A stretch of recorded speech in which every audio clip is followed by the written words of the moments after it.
Jammu chamber of commerce के election काफ़ी समय बाद हो रहे हैं और उसको लेकर सरगर्मियां तेज़ हो चुकी हैं। इसी एतवार को ये इलेक्शंस हैं और उसमें अलग अलग कंटेस्टेंट्स जो हैं वो कोशिश कर रहे हैं कि अपनी बात जो मेंबर्स हैं उनके सामने रखी जाए। उन्हीं में से एक मेंबर हमारे साथ मौजूद हैं, जेसीसीआई के प्रेसिडेंट के लिए कंटेस्ट कर रहे हैं अरुण गुप्ता जी। अरुण जी, स्वागत है आपका द न्यूज़ नाउ। धन्यवाद जी। अरुण जी, 4 साल बाद करीबन हो चुके हैं कि जेसीसीआई के इलेक्शंस नहीं हुए। ऐसी क्या मतलब मजबूरियां रही जेसीसीआई की, या क्या ऐसी चीज़ें थी कि जिसकी वजह से 4 साल लग गए? क्योंकि हम इसका अगर कॉन्स्टिट्यूशन पढ़े जेसीसीआई का तो उसके मुताबिक 2 साल में इलेक्शन जो है वो हो जाने चाहिए। ऐसा क्या ऐसी चीज़ें थी जिन्होंने ये रोक के रखा कि 4 साल इलेक्शन नहीं हुए? सबसे पहले तो आपके माध्यम से मैं अपने सभी जम्मू वासियों को मकर संक्रांति की मुबारकबाद देता हूं, और उन लोगों को जो इस कोविड-19 में जिन्होंने हमारा साथ छोड़ दिया है, मैं उनके प्रति अपनी संवेदना व्यक्त करता हूं उनके परिवार की तरफ। देखिए, हमारा जो कॉन्स्टिट्यूशन है बड़ा क्लियर है कि हर 2 साल के बाद इलेक्शन जो है in the month of March और अप्रैल ये होने चाहिए जी। लेकिन ये बड़ा अनफॉर्चुनेट था कि इस बार बिना किसी कारण के ये जो है डिले हुआ, और उसी का एक कारण बना कि भाई हमें कोर्ट में जा कर के वहाँ से एक डिसीज़न लेना पड़ा। वहाँ से एक कोर्ट के द्वारा जो है ये इलेक्शन जो आज की हो रही है वो कोर्ट के द्वारा हो रही है। कोर्ट का ही रिसीवर जो है आज इलेक्शन करवा रहे हैं, कंडक्ट करवा रहे हैं, और ये बड़ा अनफॉर्चुनेट है। 75 साल में आज तक कभी ऐसा हुआ नहीं है जी। जब भी 2 साल पीरियड ख़त्म होता था तो जो भी एक्स प्रेसिडेंट थे वो इमीडिएटली अनाउंस करते थे अपने इलेक्शन को और इलेक्शन कंडक्ट करते थे। लेकिन इस बार जो हमारे फॉर्मर प्रेसिडेंट हैं उन्होंने एक मीटिंग कॉल करके वहाँ इस तरह का माहौल खड़ा किया, इस तरह का डिसीज़न लिए जो आज तक कभी हुए नहीं, हिस्ट्री में कभी नहीं हुए, और बिना किसी कारण के जो वहाँ पर भी डिस्कस नहीं हुआ, इन्होंने अपना पीरियड जो है वो एक्सटेंड कर लिया 2 साल के लिए, और अल्टीमेटली हमें कोर्ट में जाना पड़ा, और कोर्ट की इंटरफेरेंस से आज इलेक्शन जो है वो हो रहे हैं। सर, इसके अलावा अगर चैम्बर की बात करें तो क्या आपको लगता है कि क्या कमियां रही जिनको आप कोशिश करेंगे कि वो कमियां आने वाले समय में जब आपका टेन्योर आए तो वो ना हो? Chamber of commerce and industry जो है this is for the welfare of business community and for the welfare of society. कभी आज तक कभी नहीं हुआ कि छोटे मैं समझता हूँ कि जो स्मॉल ट्रेडर्स हैं, जो हमारे मेंबर्स भी नहीं हैं, जब वो कभी भी आते थे हमारे ऑफिस में, और जो हमारे एक्स प्रेसिडेंट हैं या उनकी टीम है हमेशा उनका वेलकम करती थी, और जो भी उनकी प्रॉब्लम्स थी छोटी से छोटी और बड़ी से बड़ी, उसकी कोशिश की जाती थी कि वो प्रॉब्लम्स जो हैं जो लेकर के आए हैं उनका हल निकाला जाए। लेकिन अनफॉर्चुनेटली पिछली टीम का जो एक टेन्योर था जिसमें सीधा सीधा ये था कि एक व्यापारी जो था वो चैम्बर में जाने से डरता था, क्योंकि वहाँ पर जाकर के वो अपने आप में सेटिस्फाइड नहीं होता था। उसको लगता था कि यहाँ पर मैं आया हूँ, मैंने अपनी बात रखनी है, तो वो बात नहीं रख पाता था। और बात नहीं रखने का कारण ये था कि लोगों ने चैम्बर में जाना छोड़ दिया, और बहुत कम लोग जो हैं वही आ जा कर के वही लोग जो हैं वो चैम्बर में जाते थे। देखिए, पिछले टेन्योर में सबसे बड़ी बात ये हो गई कि ना तो एग्जीक्यूटिव कमेटी जो है वो कॉन्स्टिट्यूट की गई, ना प्रेसिडियम कॉन्स्टिट्यूट की गई, और अलग से जो कमेटियां जो हमेशा से बनती आई हैं, जो पब्लिक ग्रीवेंसेस सेल जो है बनते रहे हैं आज तक, उनमें से कुछ भी जो है प्रेजेंट टीम ने, जो आउट गोइंग टीम है, उसमें नहीं हो पाया। और उसी की वजह है कि 461 लोगों को, आप मानिए कि भाई जिन लोगों ने अपनी मेंबरशिप फीस जमा करवाई, उन्होंने अपनी सब्सक्रिप्शन करवाई जमा, लेकिन अनफॉर्चुनेटली उनको वोटिंग राइट नहीं मिला। अगर यही चीज़ जो है वर्किंग कमेटी से थ्रू करवाई होती तो उनको भी राइट मिलता। तो ये बड़ा अनफॉर्चुनेट है। जी। अरुण जी, अगर बात करें कोविड के दौरान जो समस्याएं ट्रेडर्स ने, इंडस्ट्रीज ने फेस की हैं, किस तरह से आप कोशिश करेंगे कि अगर आप चुने जाते हैं एज अ प्रेसिडेंट ऑफ जेसीसीआई, एक बहुत बड़ी पोस्ट है, एक बहुत बड़ा ओहदा है, लेफ्टिनेंट गवर्नर साहब के सामने या इंडस्ट्रीज जो कॉरपोरेशन है या अलग अलग जो जितने भी जो इसके कंसर्न डिपार्टमेंट्स हैं, उनके सामने आप किस तरह से कोशिश करेंगे कि उनकी बात रखी जाए, जो परेशानियां ट्रेडर्स को, इंडस्ट्रीज को आ रही हैं, वो कम से कम जो है वो सॉल्व हो, मिनिमम से मिनिमम जो है समस्याएं उन लोगों को फेस करनी पड़े? देखिए, एक चीज़ जो है मैं भी मानता हूँ कि पिछले जब से 16 मार्च 2020 में जी जब कोर्ट का डिसीज़न आया, तो उसके साथ ही 2000 मार्च 2020 में, मतलब 19 मार्च 2020 में लॉकडाउन हो गया सबसे पहले। और क्योंकि चैम्बर जो है वो हेडलेस हो गई कोर्ट के डिसीज़न के बाद, लोगों ने बहुत ज़्यादा सफ़र किया। इवन जो ज़रूरतमंद लोग थे उनको पासेस नहीं इशू किए गए। 3-3 महीने तक एडमिनिस्ट्रेशन की तरफ से, जबकि आप ये देखिए कि पंजाब खुल गया, दिल्ली खुल गया, लेकिन जम्मू के कुछ व्यापार जो हैं उनको बंद रखा गया। लखनपुर में लॉकडाउन कर दिया गया इस तरह से कि भाई लखनपुर से कोई क्रॉस ही नहीं कर सकता था, और अगर उसको क्रॉस करना है लखनपुर से, वो बॉर्डर नहीं है, बेसिकली देखा जाए वो बॉर्डर नहीं है, लेकिन वहाँ पर इस तरह की पोजीशन बना दी गई कि किसी ने अगर आना है तो उसको कम से कम 7 दिन का तो समय चाहिए ही चाहिए। तो ये बड़ा अनफॉर्चुनेट था। एडमिनिस्ट्रेशन ने किसी की बात नहीं सुनी, लेकिन उसके साथ साथ मैं ये भी कहूँगा जो हमारे रिप्रेजेंटेटिव हैं उन्होंने अपनी बात रखी भी नहीं। जो एक्स प्रेसिडेंट्स हैं उनका एक फ़र्ज बनता था कि इस दौरान में वो एडमिनिस्ट्रेशन के साथ तालमेल बिठाते, उनके साथ बात करते कि हमारा ट्रेडर जो है वो क्यों सफ़र करे। ठीक है, मैं कहता हूँ कि कोविड में जो मेयर्स लिए गए एडमिनिस्ट्रेशन की तरफ से, मैं उनको क्रिटिसाइज़ नहीं करता, लेकिन अगर कुछ ट्रेड खुलते हैं, बाकी के क्यों नहीं? जो ट्रेड खुले थे कि क्या वहाँ पर एज़ पर जो मतलब जो नॉर्म्स चाहिए थे, क्या उस तरह से काम चल रहा था? ऐसा कुछ नहीं था।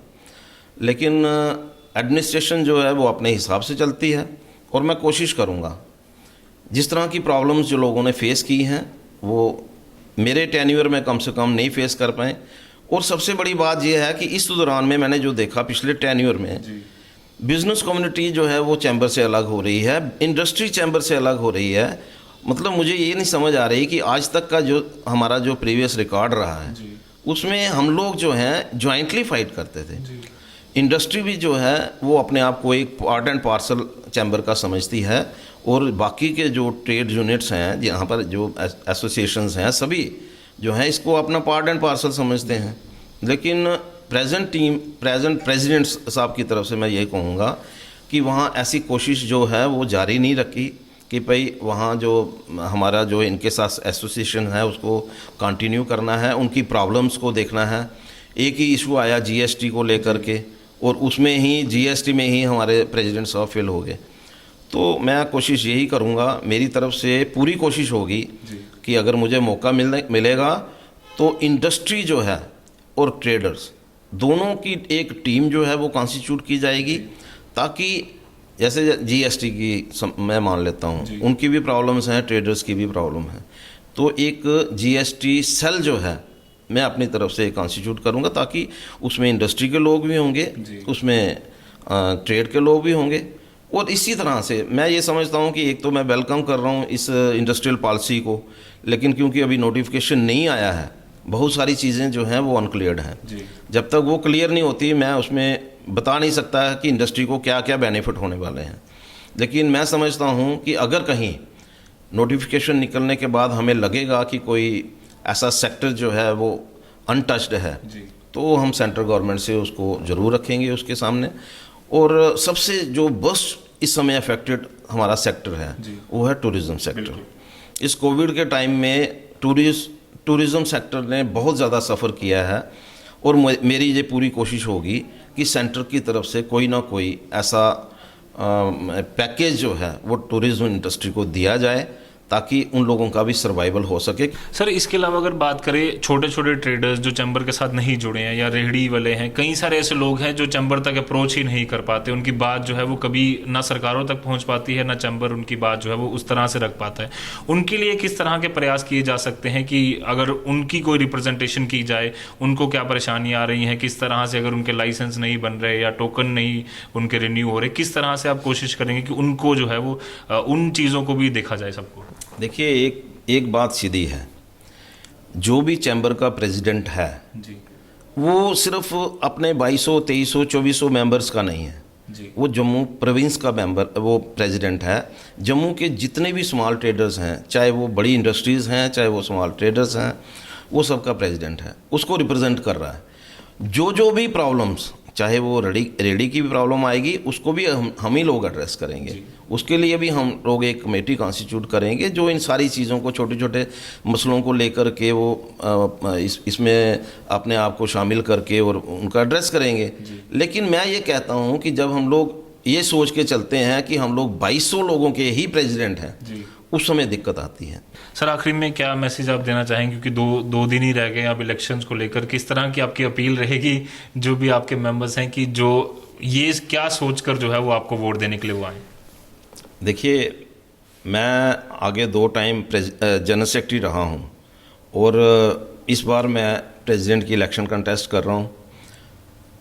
हमारे चैम्बर की हिस्ट्री रही है कि जितने भी पास्ट प्रेसिडेंट हैं वो उन्होंने, किसी ने 2 टर्म ली, किसी ने 3 टर्म ली।